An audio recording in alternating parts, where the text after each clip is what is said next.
नमस्कार। आखिर सेना प्रमुख उपेंद्र द्विवेदी ने ये क्यों कहा कि अगर इंटीग्रेटेड बैटल ग्रुप के गठन की मंजूरी इस साल नहीं मिली तो हम इस प्रोजेक्ट को बंद कर देंगे। तो इस वीडियो में हमें बताएंगे कि इंटीग्रेटेड बैटल ग्रुप क्या है, ये क्यों बनाए जा रहे थे और इसमें परमिशन अभी तक क्यों लटकी हुई है।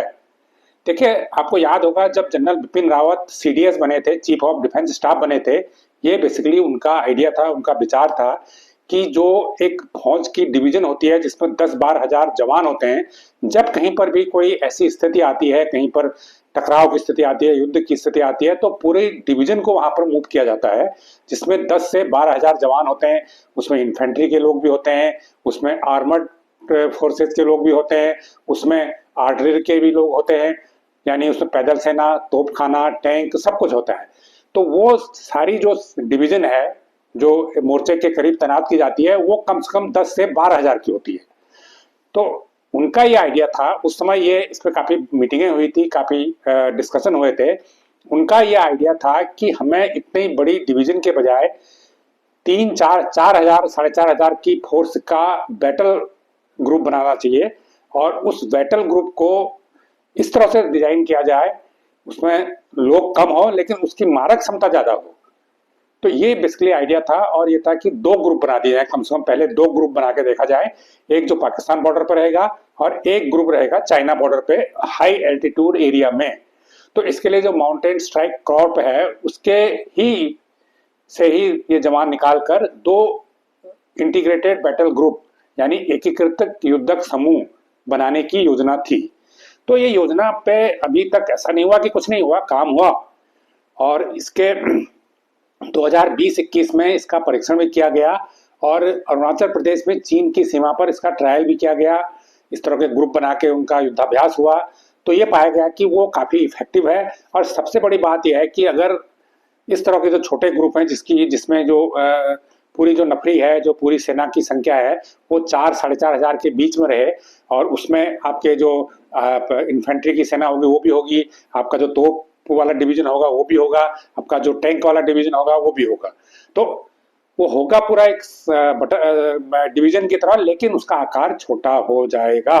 तो ये एक आइडिया था और ये देखा गया है उस ट्रायल में कि इस डिवीजन को, इस एकीकृत ग्रुप को, युद्धक समूह को 10 घंटे के भीतर, 6 से 10 घंटे के भीतर इसको युद्ध के लिए रेडी किया जा सकता है, इसको मूव कराया जा सकता है।